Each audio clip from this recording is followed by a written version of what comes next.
right, welcome everybody back to A Good Things Marriage Chats. I'm Tiara. And I am Adrian. Welcome Back.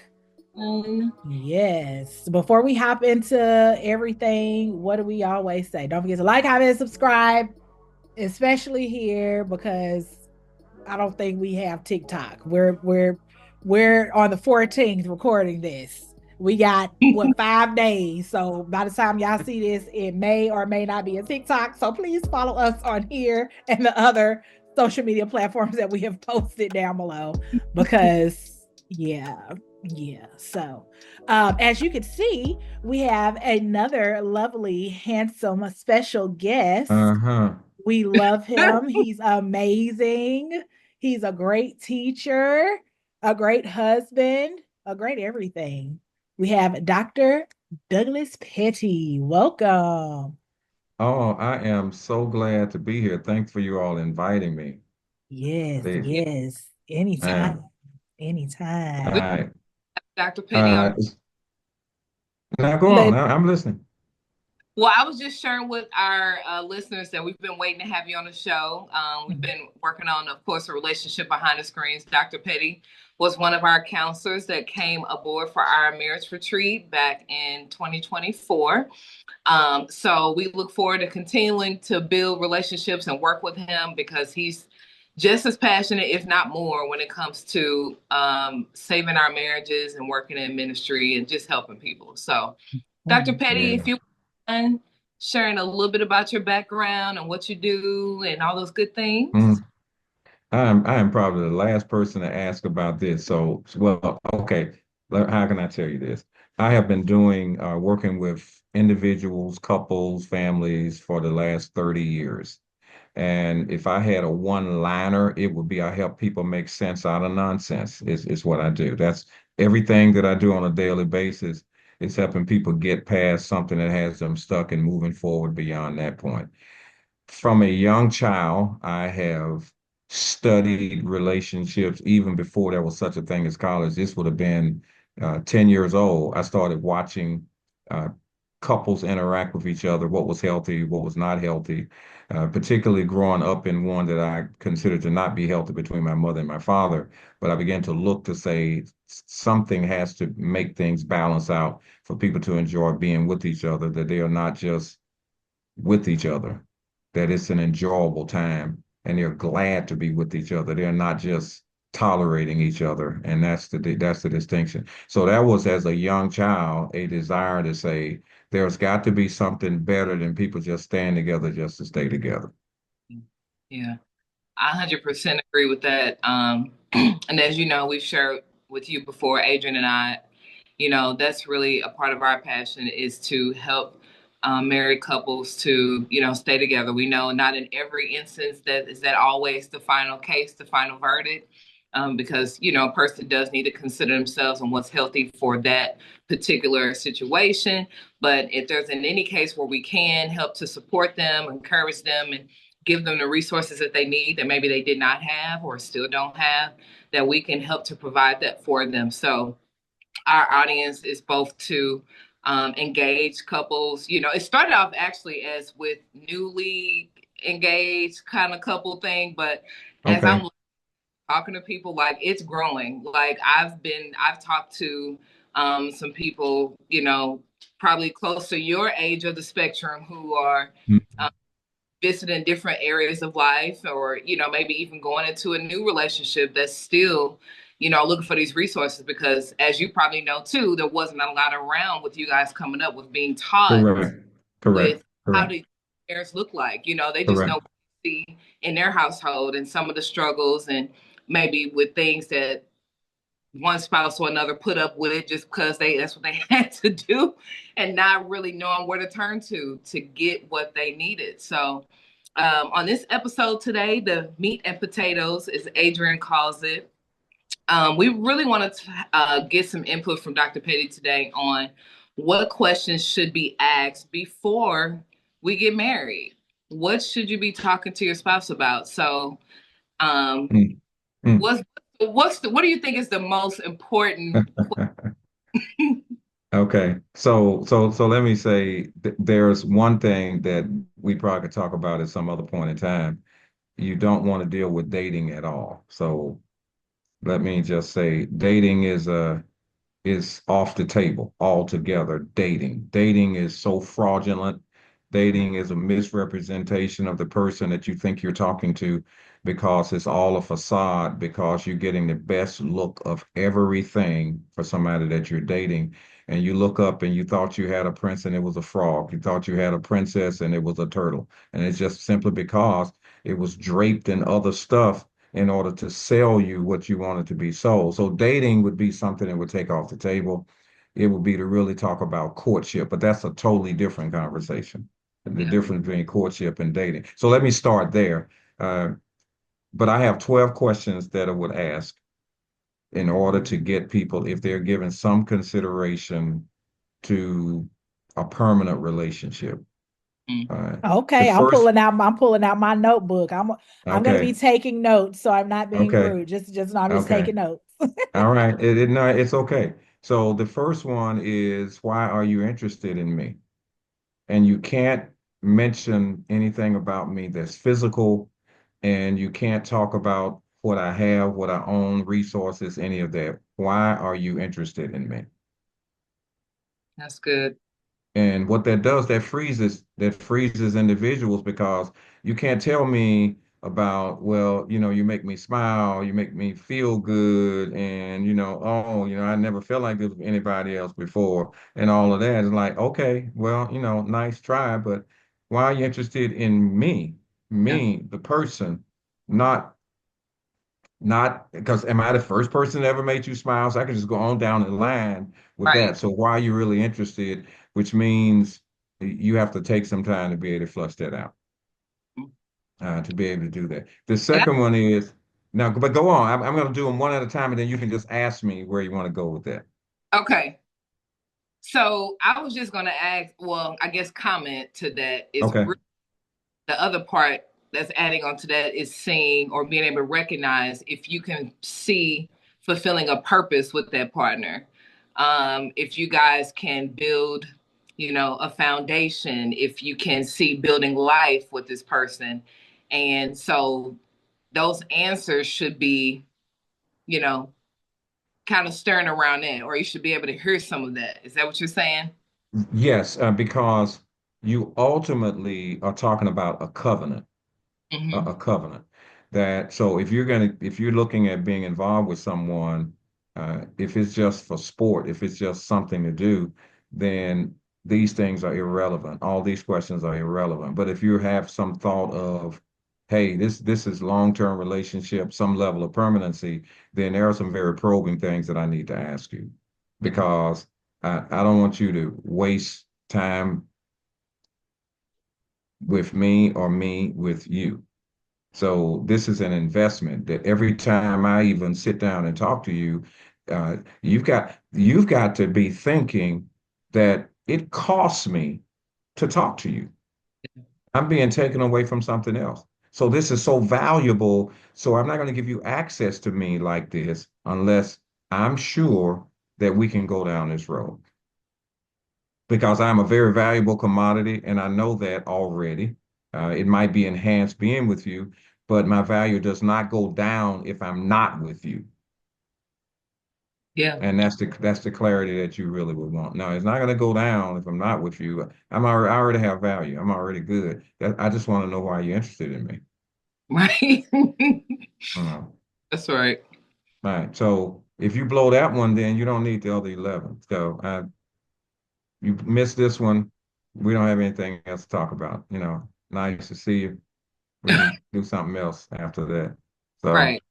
So that's number so that's number one. This is the key one, because if you can't tell me anything there, what else do we have to talk about? yeah. Yeah.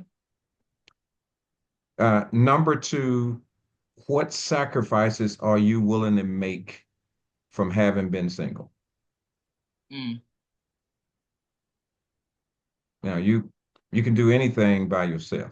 Um, you, it doesn't matter what time it is. You can leave the lights on. You can do anything by yourself. But what sacrifices are you willing to make? And And there ought to be something very definitive that you're able to say that would indicate it's not about me. Because if I'm not willing to make sacrifices, then I'm telling you right now, I'm a very selfish individual, and you really won't like me very much unless you want to be my slave. Then you would. Yeah, I think a lot of people when they get into relationships, they're not thinking about that. They're just like, I like you, I see you, I want you. And that's Yeah, all. They're not yeah, thinking about the yeah. sacrifices that's coming with it. Like, am I gonna sacrifice going out to the club and being out until 4 o'clock in the morning? Am I gonna sacrifice? Is this really worth it? They're not thinking about that. They're thinking about the here and now. And I think a lot of that mindset of just that instantaneous, like moving forward and getting into a relationship is like, because that's left out, people are going into situations they didn't even realize they were going into. It's just like Right, a, I didn't know it was right. gonna be that serious. How did you not know? So Uh, yeah, that's good. so, so yeah, that's why you ask him because what you have to guard against all the time are your emotions making excuses for flawed things that you clearly recognize, but your emotions are saying we can get over this, we can get past this. So you don't even want that to be a part of this process at all. You want something that's coherent. You want something that you're really saying. This is like you're being interviewed. You're being interviewed to decide if you take a position with somebody, and you just don't randomly say, "Hey, I want to go work for you," and I go work for you, and I don't know anything. I don't even know if you're going to pay me. I just am going to say, "When do I start?" And that's what it's like sometimes in these relationships. Yeah. Then, so the third thing is not only sacrifices, what changes are you willing to personally make that will be very clear that the world doesn't evolve around you. Now, uh, there are sacrifices and then there are personal changes. Hmm. Sacrifices can have more to do with what's your lifestyle. Personally, is this is me and my character. So, what are you willing to do? Because what changes are you willing to make? Because you don't have to be conscious of your behavior if there's nobody to be accountable to. You just can do whatever you want to, when you Yeah. want to. But once you enter into a relationship, hey, oh no, this is not about you anymore. So I need to know, are you willing to personally make some adjustments that make this look like the two of us are together? That's Again, you're giving them the chance to own some stuff, yeah. to own some stuff. Yeah. And I'm Yeah. thinking with this question and the one about sacrifice, like somebody really has to be somewhere with themselves for growth reasons to be able to really answer this in a conversation. Like if you all decide to go to dinner and ask these questions, like to me, someone would have to be pretty emotionally intelligent and somewhere with the self awareness to be able to answer this. Because otherwise, I'm like, I need to sit on that for a minute. Well, that's Really. that's why you're drilling them. Mm-hmm. No, that's why you're drilling. Like, hey, I need to see what you're bringing to the table, bro. I need to see, Yeah. is this it? I mean, is this it? Oh, okay. Well, the more you talking, the more you have for me to know. I probably don't need to be dealing with you. Uh, but I'll treat you with dignity in the meantime. But you really telling me, your numbers are going down. Your numbers are going down. You Losing know. points. Yeah, and don't even know it, man. Because then, so I said, let me give you the benefit of the doubt. I'll go to number four. What are your thoughts about forgiveness? Hmm. Which means you've got to say something. If they say, oh, I believe in forgiveness, well, have you forgiven anybody? And I could go on further and dig into it. Tell me what you mean by that, about how you deal with forgiveness and that. So now, because that puts you in a place where you got to do some looking inside, Yeah. some looking inside to be able to do that. All of these you got to look inside to me. Yeah, yeah, That is for sure. So it's not like that flippant answer that you have ready. Oh yeah, we good. Right. So that way you're taking all that stuff off the table. Like, no, no, no, you can't do a drive-by here. These are no drive-by questions. We want you to really think and reflect on what you're doing. So that ultimately is the goal. So number five is, what is your attitude towards money? Because now you get into your money, my money, whose money, our money. What do we do with that? So Right. now you're into a whole nother space that just opens up the conversation when I start asking, what is your attitude toward money? Yeah. Are you afraid to lose it, afraid to spend it? See, now we're into a whole lot of things once you start talking. Yeah. Do you hide some? Do I really know all of that? Mm-hmm.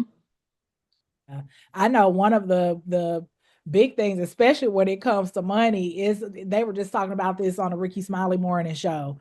Do you think that it's okay to have separate accounts? Like, should your Right, spouse have a secret right, account right, and y'all? And I'm like, I mean, I don't think it should be a secret. I mean, if you trust that person, I'm not gonna keep no secret. I mean, I right, might have my own personal, you have your own personal, we have one together, but I don't think it should be like I'm just stashing secret money. Cause right, to me, if right. I'm stashing secret money, that's so I could secretly get away from you.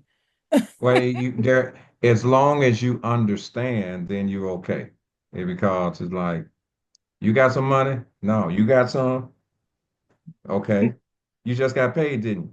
Paid. Yeah. And now you're into all kinds into all kinds of things. But it's about money. It's about money. And the thing about money is not whether it's a lack or an excess, it's the attitude. It's like, where's your head when it comes to this? Where's your head?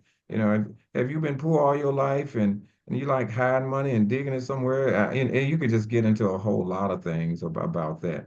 So number six is, what are your thoughts about extended family?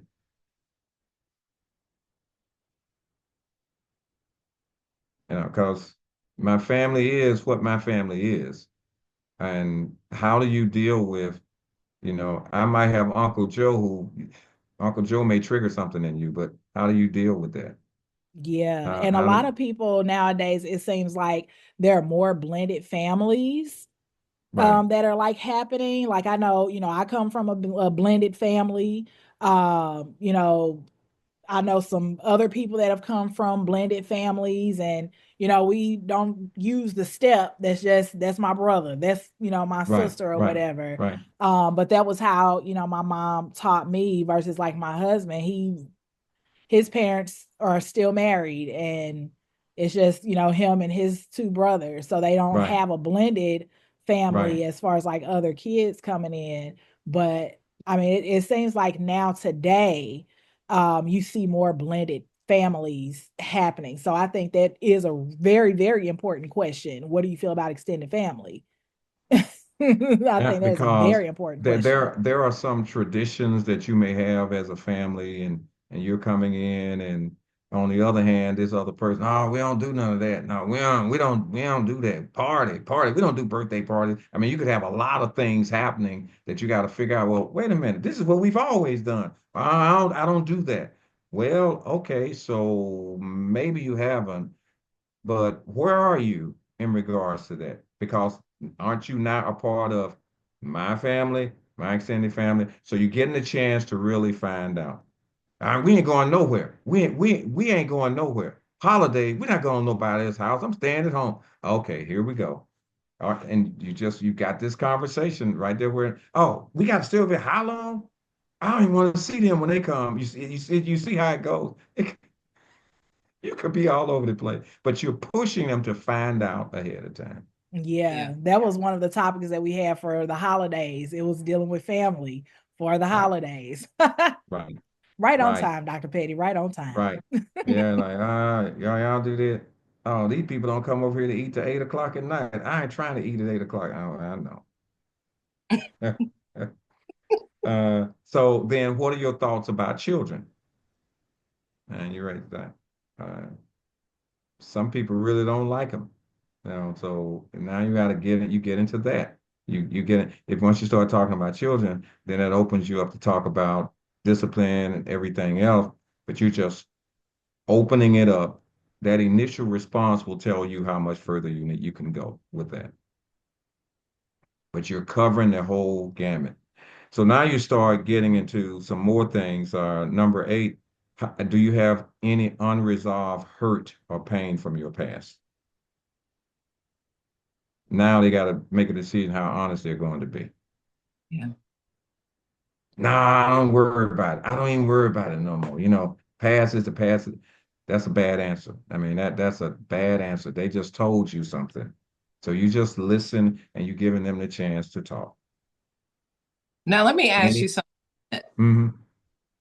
So, in a lot of cases, when you're getting to know somebody, you're learning somebody, you're also still trying to learn um, how much you can open up to somebody. And when you start talking about things from your past that's hurt you, that's trauma, people hold that dear. There's people who are still, even on a circumstance with a relationship, where they're still learning how to let things go or Right, come to right, right.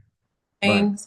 So would you look at it necessarily as a negative thing if someone was to take that question and say, let's talk about that at a later date because they're not ready to Uh-huh. go into depth Uh-huh. yet? Okay. All right. Well, the next question would get into that. The next one, have you ever sought counseling? Mm, Because that's a question that follows that. Because that says if you're not willing to talk about it, that's obvious that you probably do need to talk about it. May yeah, not necessarily be with me, but you probably do. And so these three questions go together. Do you have unresolved hurt or pain from the past? Have you ever sought counseling? And are you open to counseling? If not, why not? yeah, So you yeah, bring all three of those together. Unresolved hurt or pain from the past.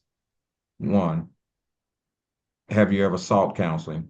Two, are you open to it? If not, why not? yeah. So Okay, even though they said, I don't want to talk about it, like, okay, well, until you deal with it, you bringing this to us. yeah, Okay, so we made it. That was up to question number 10, and that is, are you open to counseling? If not, why not? Well, now you can see whether a person will become defensive, very open or transparent. They may even say, no, I never gave it any thought. I don't believe in talking to people. Well, now you got all that going on, but that allows you to be able to say, you know, when we don't, then here's what happens. If you had something physical going on, would you go to the doctor? And like, well, I don't believe in doctors either. Well, then if you had an infection, would you go try to get checked out? And now you start to say that, well, then let's just talk about your inner wounds, your internal, your emotional. It's the same thing. It is about your health. So if you're health conscious, you're conscious of your diet. So now let's talk about, are you really interested in wellness or wholeness as you say, then why would you neglect this? Why would you neglect that? Because you're yeah, carrying that with you and you have to be able to deal with it because it does affect. It does affect. It's the unresolved things. I'll give you a quote. One of the quotes that I've written is, whatever you've not been healed from controls how you live because you protect yourself from being hurt in that same area again. So you begin to build walls yeah, around your pain, walls around your hurt, so that you're not giving people access. So you shut down in so many different ways. But what you do is you're a carrier. It's like having a virus or a disease. You are a carrier. The next yeah, situation you're in, you brought that same thing with you, and mhm, now it's worse because it's been put off longer. yeah, So you're carrying the residual impact into a situation where you're actually interacting with someone. yeah. And until you deal with it, it's there. And that explains why some people may have a hard time uh, redating the same type of people or getting remarried and remarried to the same type of people because they haven't dealt Right, with what's sitting in the back of their subconscious right, that they right, haven't dealt with or been healed from. So that's right. definitely something to consider. And why, I believe we talked about this before in one of our episodes that, not only do you want to get counseling for the both of you when you get ready to get married, but you also possibly want to do it for yourself so you can see what's there, what still needs to be healed, be aware of the place that you're in, because those very things can be the thing that helps attract a certain type of person, and you may not even be aware of it yet, but we attract who we are. We what's the Right. saying about what we eat? We are who, the same way we are who You we. are you are what you eat. All right. You are what so think about this. If you have one healthy person and one unhealthy person, you know you have an unhealthy relationship. So although one could have gone, hey, I've dealt with my stuff, I've been very transparent, and I really want to help other people walk in this space and experience the journey, the freedom of it all. But then now you've got me over here, and I'm building a case as to why I don't, but you really want to be with me. You want to be with me, but you're bleeding. You're bleeding all over the place. And here I am looking at you bleeding, you saying, I'll be all right. I'll be all right. I'm gonna get to it. I'm gonna do that. But now you wanted me to be around your dripping blood, your infected blood. And you want me to hold you. You want me to touch you. You want me to bring you close to me. And you got this stuff. You contaminating me. And so I may have been doing well, but your stuff now is all over me. So we both be it unhealthy because I can only go so far. Mm-hmm. If you have COVID and I don't, if I just keep hanging and holding on to you, and okay, I did not have it for a while, but I shall have it. And That it is just, so true. That is so true. It's like a virus. You like you said, you can come in and be like, I worked on my things. And if they did and they got the nasty attitude, and then you start finding out, well, now I'm about to get a nasty attitude because you got it. So yeah, you sharing and then you're spreading it to your kids. Oh, it's like just nasty, nasty COVID. yeah, because you in it, you're in it. Yeah, that's Yeah, you're good. in it, That's good. You teaching. You right? teaching tonight. And so that's what it boils down to. So the next one then is, would you describe yourself as selfish or as a servant? And expound. I'm going to ask you to expound on that. Would you describe yourself as selfish or as a servant? And I can't just let you say, "Oh, yeah, I'm a servant." No, you need to expound on that so I can know that you understand the difference between the two. So That's I can't give you this fast one liner. Oh yeah, I serve. I believe in helping. I know. What do you mean by that? And what happens if I don't respond to you in a certain way? Like what happens then? Do you stop? So are you counting the number of times you've done something and say, isn't it my turn? Okay, all right. Okay, servant. Oh man, that is so true, man. I fixed breakfast for you and I brought it to you and I've been doing it for the last 2 or 3 weeks and you never even done it. You've never even considered it for me. Let's see if this breakfast fixes itself and it comes into you the next time. Right. Mm-hmm. Yeah, yeah. So when you say expound, the Nard says, tell me what does that mean? Because a servant is an attitude that you have, and you're not doing it to get brownie points. But if you don't know that, you're going to say, well, I believe in 50-50 and sharing. Well, okay, we were not talking about 50-50. You're talking about, are you a servant? So tell me, what do you mean? Do you serve anyway, or do you conditionally do it? Well, if it's conditional, then it's not a servant, it's bartering. So now we're in a whole nother space.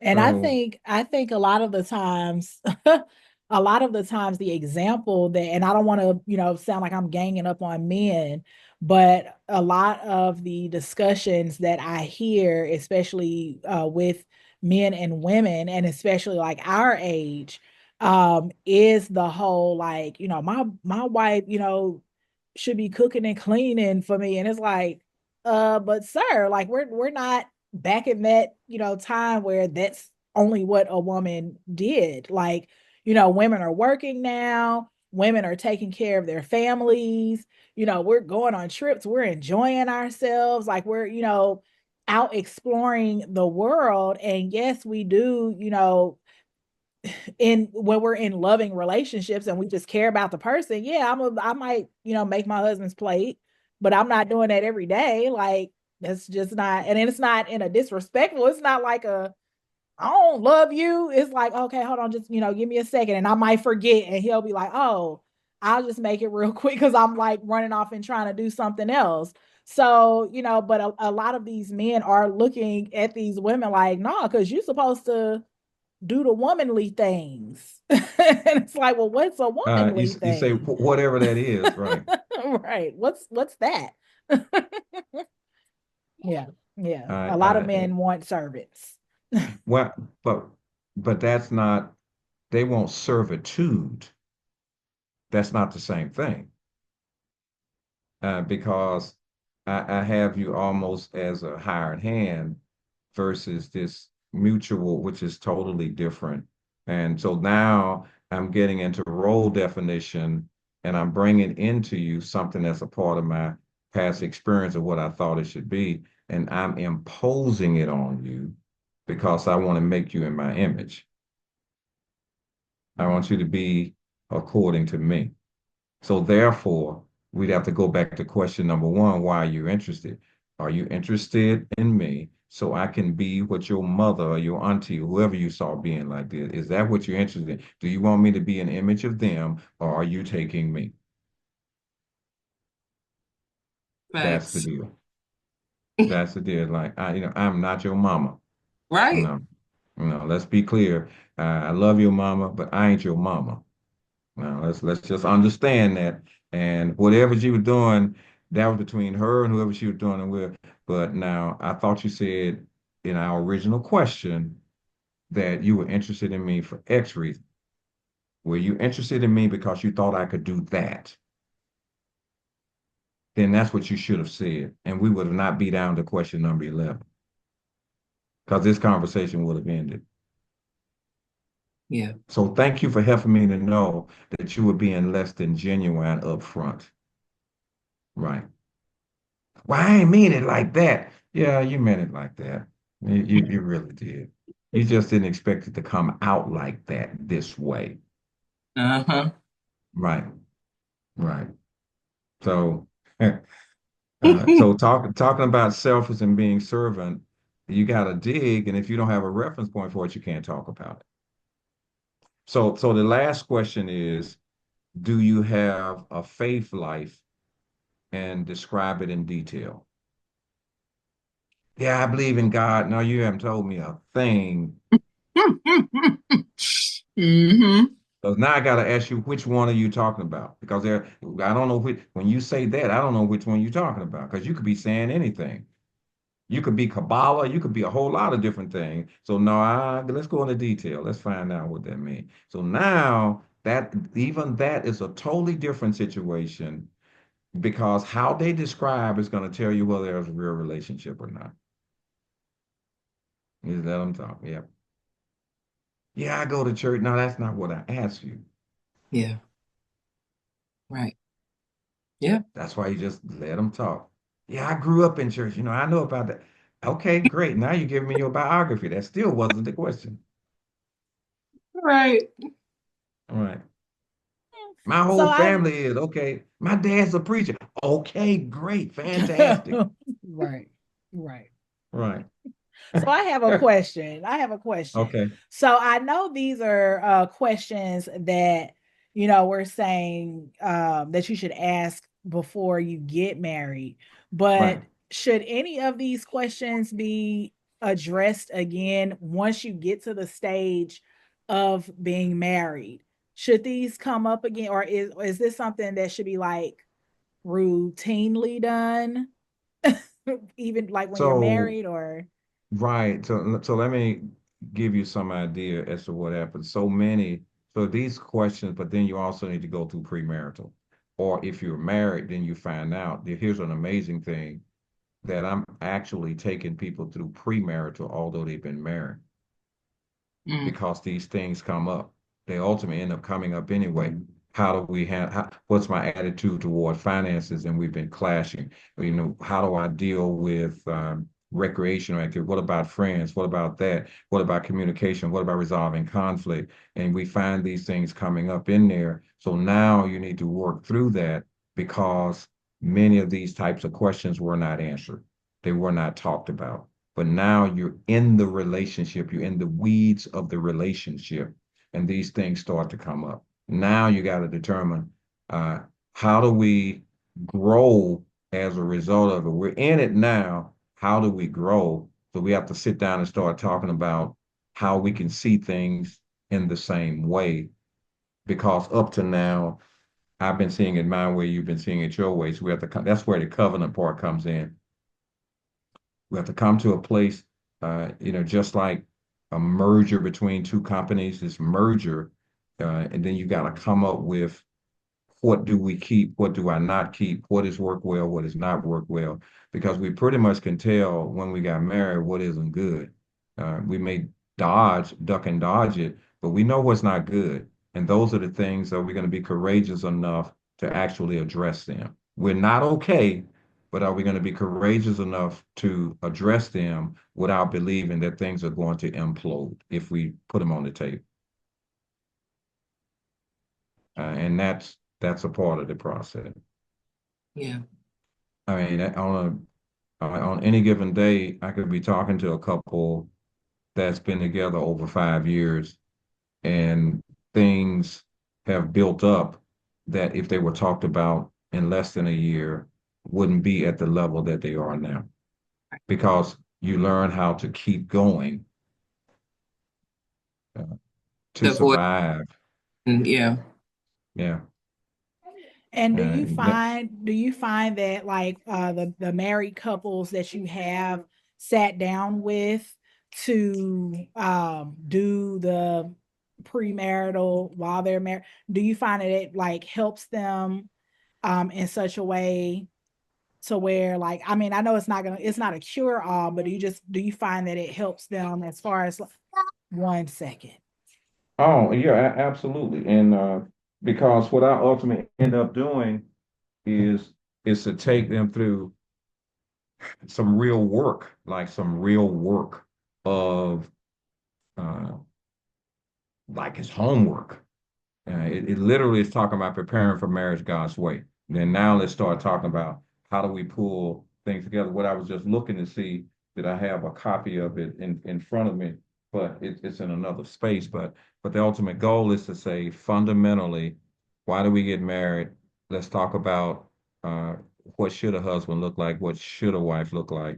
How does God see marriage? Then how do we deal with communication? Not just communication. Then how do we deal with conflict? Which is all a part of. Then what do we do as far as how we're going to manage our finances? What about in-laws? And you start getting into those things. In most cases, you find these troublesome areas were things that we never took the time to prepare ourselves to address, and they just show up. Now that it shows up, I don't like your mom. I don't like your brother. But you good with your brother. Y'all been close all along, but I just don't like him. In fact, I don't like him coming around. Well, we got a problem. Well, see, now we got a very real problem, you know, because my brother and I were like this all along, even while, quote, you were trying to get with me. And it was okay then, but now it's not okay. So you were not being honest with me from the beginning. Those are the things that end up coming up. These little landmines just end up showing up. Now you got to work through them. Uh, and it requires the individuals to be able to say, first and foremost, do you want to remain together? If they say they want to remain together, then it would be, do you want to remain together as you are now, or do you want it to be better? Then if you want it to be better, you need to identify what do you consider to be the troublesome spot? What do you consider to be the troublesome spot? Then now you need to take a look at them together to say, whatever he says, whatever she says, together, these are your troublesome spots. Because you can't tell her this is not, and you can't tell him this is not, because this is how you see it. If it's 550 things and 450 of them belong to one person, you got 550 issues you need to deal with. And you can't say you got all of these. No, these are still yours together. Right. And you got to be committed enough. If I'm committed to the relationship, we got to deal with them. And I can't point the finger at you because you had more junk to bring than I did. Yeah. Yeah, that's Yeah. good. You made a really And valid point about, oh, I'm sorry. I was just going to say you no, made a no, no, very no, no, valid go on. bringing up your stuff because I think a lot of times, um, because you want to like someone so much, or you do really like this person or love them even, that, you're still in the back of your mind not want to scare them off instead of being truly honest about how you feel and not really realizing the detriment that you can put on your marriage later by not speaking up. And I know some of it is because some people aren't confrontational either and they don't want it to be like this big thing. But, um, I just want to take this moment to say that it's very important to speak about those things, even when you hear about it, or as you guys are conversating, talking about it, or even if you feel like there's something come up and you can't really say it right now. I always like to, in those conversations, give a disclaimer and tell somebody, I just, can we talk about something? I just want to give you a heads up. You might feel some kind of way what I'm going to say, but I want you to know this is coming from love. This is no disrespect. This is just how I'm feeling. And share with them how you feel. Because, but like you said, people end up having all this stuff bottled up that they don't share, that they don't say. And it can cause resentment. It can cause, just, it could depression, sadness, just being unhappy, period. So you have to ask, go back to the original question, why are you interested in me? If you find this out about me, or I believe I have to hide something from you for you to accept me, are they getting all of me, or are they getting a fragment of me? And have I been deceiving them all along? Because there's a disconnect. Now, if you talk about being with me, the whole package means all warts and all, because that's all that makes up me, because that's just me. So Yeah. now, that's why I have to ask you, why are you interested in me? I mean, I got stuff over here you might not like, but it's me. It's me. If you want part of me or all of me. Now, if you want all of me, you may be uncomfortable about something, but if you want to be with me, we can work with this, or I can show you some bits and pieces of me. And now later on, you'll discover more about me and wonder why you didn't know already. Because they'll all come out. It's going to come out, and so that's the reason why the dating part is fraudulent. I can't let them know this because they may not call me back. Well, if we having these conversations, then I can tell you, I really don't like it when these things happen. I need to just tell you this. No, I don't want the light on. When I lay down, I want the light off. I don't want to lay down and the TV is playing. I need to just tell you this. Well, this person might just be used to let the TV nurse them to sleep, rock them to sleep. And you're like, I don't want anything going on. When I go in the room, I want silence, turn it off. And they'll say, well, I always sleep with the TV on. Well, that don't work for me. Now you have a decision to make. Do you want to be with me or do you want to be with that TV? What are you willing to sacrifice? That's exact. That's what I'm talking And from the about. beginning, if you ask them in the beginning, oh, this is how I sleep, are you willing? Oh, yeah, no, that's nothing. I can turn the TV off. It's no big deal. Yeah, like okay, but yeah, okay. No. And then because when you start going back on these, I'm gonna start backing up from you. That's why They gotta earn it. They gotta see it because they gotta say these are changes or adjustments you have to make because the world was centered around you, but now it's our world. It's not yours, it's not mine, it's ours. So Yeah. therefore, these things have to change. Yeah. They got to be different than what they were. Now, So as an example, my wife and I could watch a movie. How I watch is so different from how she watches. She may still have her phone doing something else and will tune in and out while doing it. While I'm locked in, she might be doing all of that and then come back to ask me, well, what just happened over there? Well, I'm then like, well, we're sitting in the same place. It's the same screen is right here in front of us, but you opted to have a second screen. But you said you wanted to watch this movie. You see how that could go? But it's to say, if we that's both how she does it, if that's how she does it, that's how she does it. If I'm supposed to be enjoying her company, then I can't say, don't be asking me about what just went on. You should have been watching. we both know You because we really both wanted to know. already. No, no, no, go. It's said because if you really were interested, you would have been watching just like me. Yeah. Oh, well, Dr. Petty, Um, we're definitely. Oh, did you have anything else to say, Twee? I'm I, sorry. I was.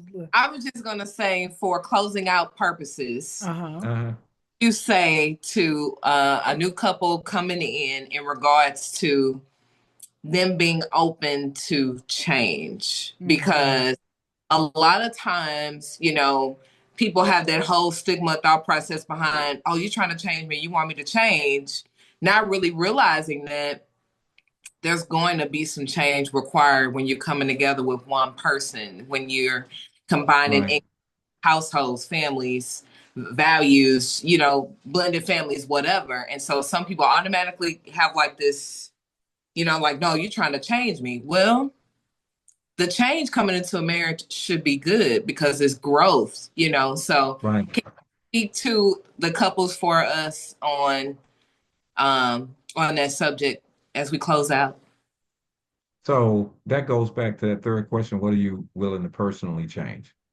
And which means then that if I'm really going to be in a healthy relationship, I've got to be fluid and flexible all the time because either you're fluid and flexible or you're rigid. Something that's rigid typically breaks and it collapses. It can't make an adjustment.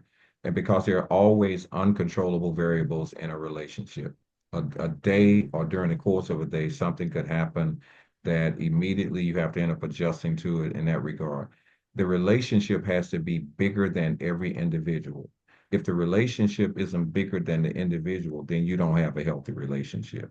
I mean, you've got to be subject to the relationship as an individual because now the two of you are here and individually you're beneath what the two of you look like. Now, your overarching part is the two of us, and individually we're down here, and we can't ever override that. If we do, we're going to tear up the relationship.